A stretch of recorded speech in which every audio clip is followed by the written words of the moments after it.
I'm Daniel Levine, and this is the Bio Report.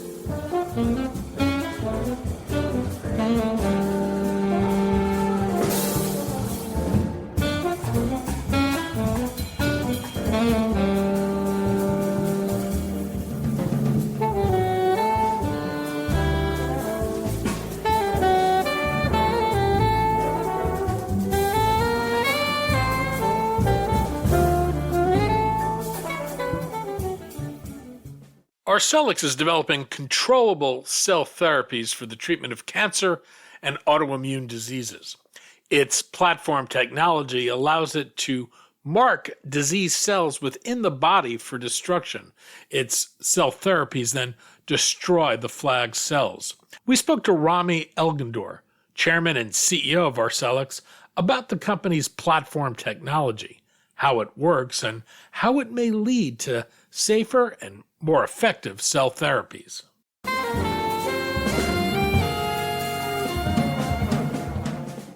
Rami, thanks for joining us. Thanks so much, Danny. Excited to be here.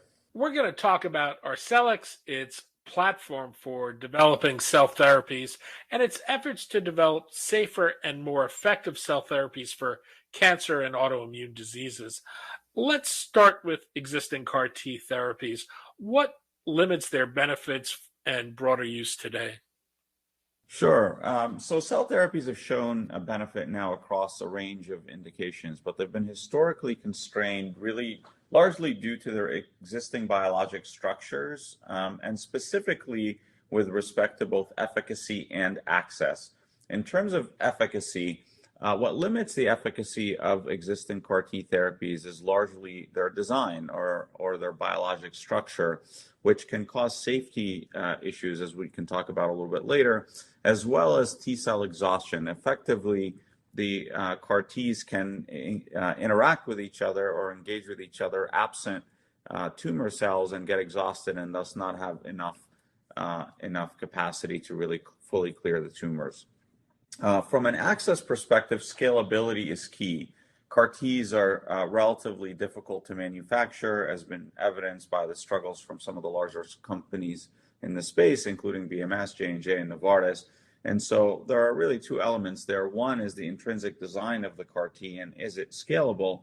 And then the other one is really thinking very strategically about the approach to scalability and making sure you build your infrastructure in a way that allows you to impact the most patients possible. Arcellx is engineering a new class of autologous and allogeneic CAR Ts with what it calls D-domain binders. What are D-domain binders? So the D-domain is a novel synthetic binder compared to scFvs, which are what's most broadly utilized, as well as the bivalent camelid approach utilized by some. The D-domain is smaller and simpler, and thus it's relatively easier for cells to express. It's comprised of alpha helical structures with a hydrophobic core that keeps it very tightly bound, and notably, it doesn't have the intricate folds that you would see in a typical binding construct, which again allows cells to express it more easily. I like to think of cells as little manufacturing plants, and so when you try to transduce them with a viral vector to get them to express one of these binders, the simpler, smaller binder is going to be expressed more consistently, and that's the aim of the D-domain. And how does this give you a CAR T cell that has distinct advantages? So it gives us a couple of advantages. The first is because of its ease of expression, if you will.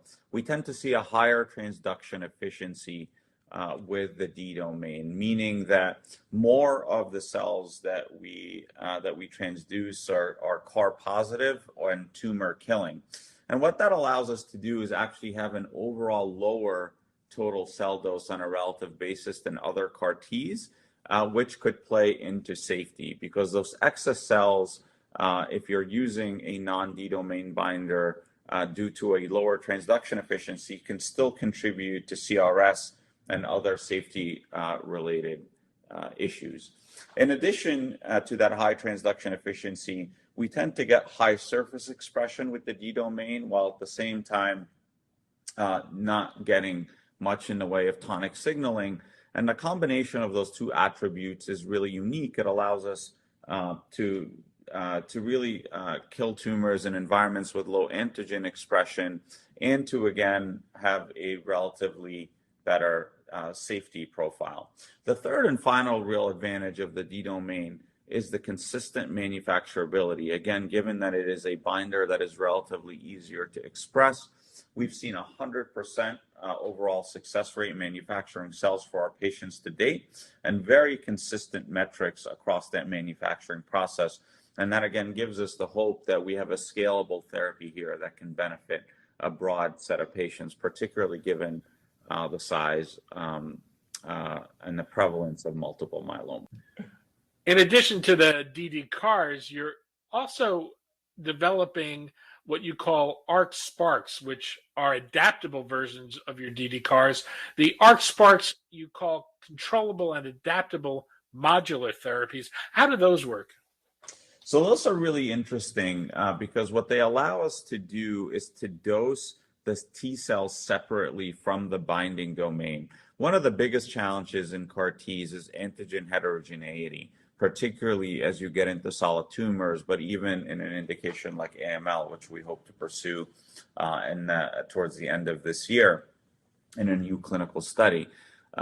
So to deal with antigen heterogeneity, the ability to effectively dose multiple binding domains and allow them to effectively control the function of that T cell in vivo and to attack different elements of a tumor based on that expression is really valuable. It also makes the CAR T therapy dosable. So in indications where safety is a particular concern, as we talked about a little bit earlier, you can dose the CAR T, you can effectively stretch that cell expansion over a longer period of time with a lower peak, and that could be a distinct advantage again in cancers where safety is a particular issue. Oh, as you think about developing these for specific indications, when might one approach be preferable to the other? So it really comes down to whether a single antigen target makes sense for a particular disease or you need a multi-antigen target approach because of a heterogeneous disease. For example, again, like AML, we know that in AML, a single target is unlikely to clear for most patients their entire tumor burden, and so an ARC Sparks approach would be really valuable there. Whereas in myeloma, where our lead indication is a CAR T targeting just BCMA does an incredible job of clearing tumors. So it really just comes down to the indication. And what's really exciting about our platform is we could choose the right approach for the right indication, and we're not constrained by a singular approach that allows us to deal with the complexities of cancer. Let's talk about your lead experimental candidate. You mentioned it's in development to treat multiple myeloma.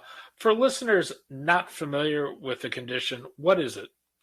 So multiple myeloma is the third most common blood cancer. It is a hematologic cancer of the bone marrow. Unfortunately, it is incurable and has a very high incidence rate. 100,000 patients or more can be diagnosed with myeloma every year. And how does it manifest itself and progress? So myeloma is a function of diseased plasma cells that tend to proliferate and accumulate in the bone marrow, as I mentioned earlier. And what they do is they really crowd out healthy blood cells and cause bone lesions, loss of bone density, and in some cases, bone fractures. These abnormal plasma cells can also produce an excess amount of an abnormal immunoglobulin called a myeloma protein or M protein. And that M protein can proliferate and cause kidney damage and impair the patient's immune function. Multiple myeloma tends to afflict patients at an advanced age, and patients often have multiple comorbidities that really make treating the disease more difficult as it can quickly escalate and become life-threatening. How is the condition treated today, and what's generally the prognosis for someone with it? There's really no standard way to treat myeloma given just the variability of the disease and physician preference. After diagnosis, the first two treatment options are generally chemotherapy and transplant, bone marrow transplant, if the patient is eligible. After that, a range of combination therapies, including immunomodulators, proteasome inhibitors, steroids, and monoclonal antibodies, are utilized. And in combination, those comprise about the first 4 lines of therapy. In terms of prognosis, the average without CAR T therapy is changing dynamically given the advent of new treatments. But on average, the average survival is about 7 years or so. High-risk patients may have a survival closer to 3 to 4 years, and lower-risk patients can have a survival of 10 or more years. CAR T therapy provides an additional 2+ years of survival. And what's really important about CAR T therapy is those are 2 or more high-quality years of survival. Given that it is a single treatment, there is no ongoing maintenance or dosing. It is a wonderful therapy for patients who are eligible and get a response. Your lead experimental therapy is DD-BCMA CAR T therapy. What is this and how does it work? So our lead therapy is based on our D-domain technology targeting BCMA for the treatment of multiple myeloma, and it's currently in a phase 1 study for patients with refractory and relapsed multiple myeloma. And what's known about it from studies that have been done to date? So we did present an update of our phase 1 results at the ASCO meeting in June of this year.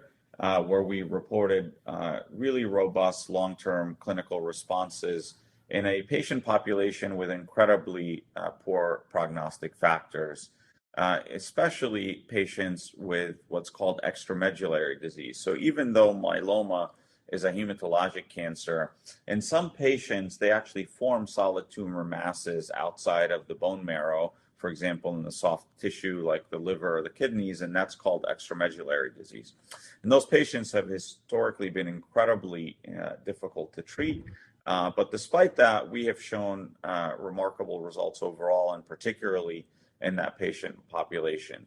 To give you a sense of those results, with a median follow-up of 12.1 months at the time of ASCO, we had a 100% overall response rate.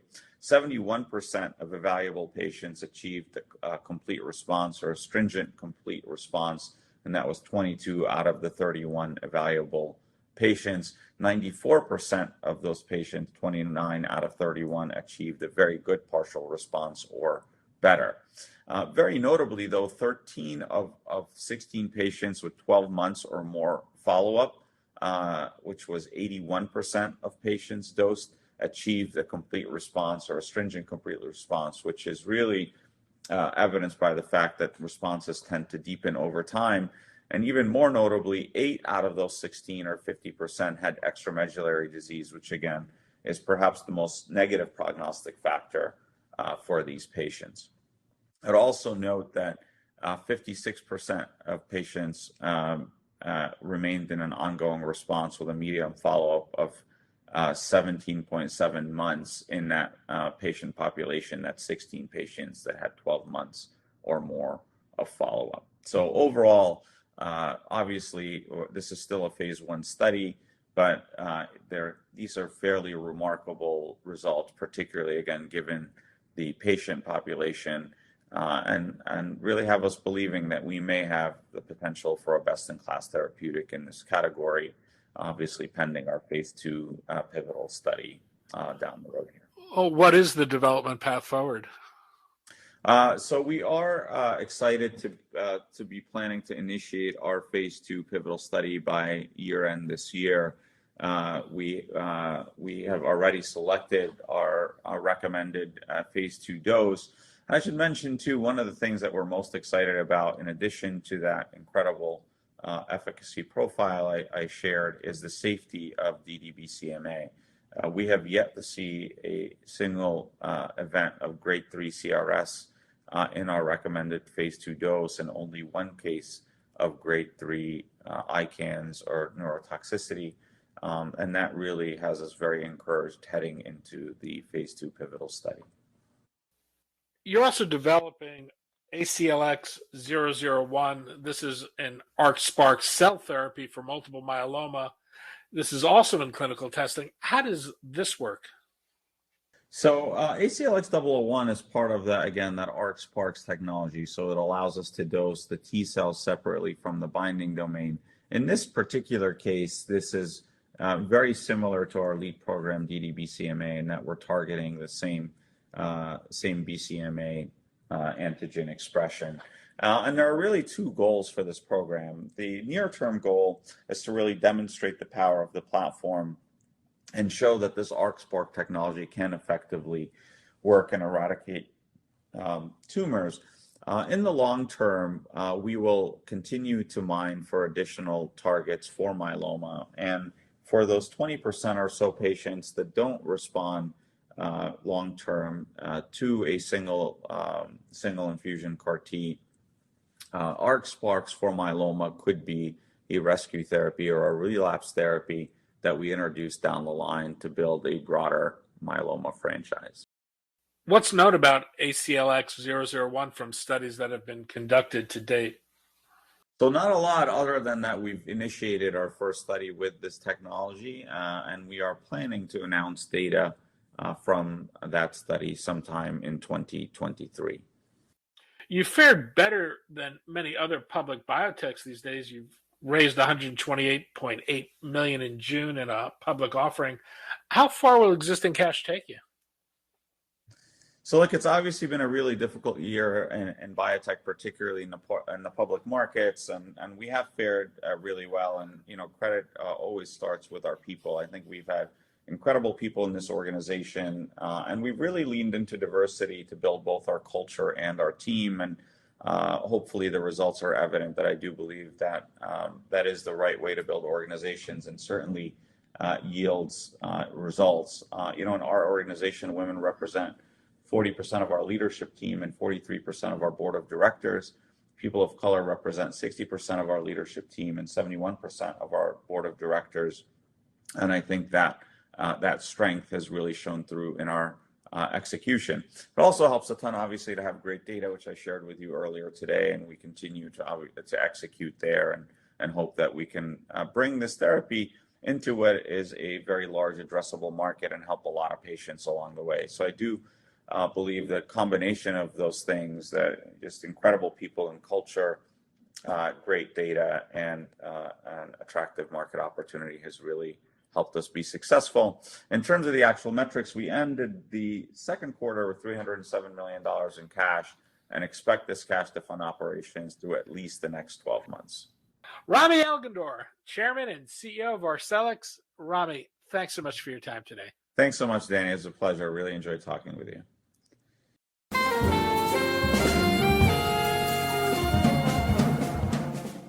Thanks for listening. The Bio Report is a production of the Levine Media Group.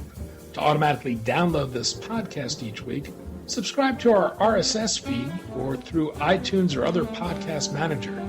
To join our mailing list, go to levinemediagroup.com. We'd love to hear from you. If you want to drop us a line or are interested in sponsoring this podcast, send an email to danny@levinemediagroup.com. Special thanks to Jonah Levine, who composed our theme music, and the Jonah Levine Collective, which performs it.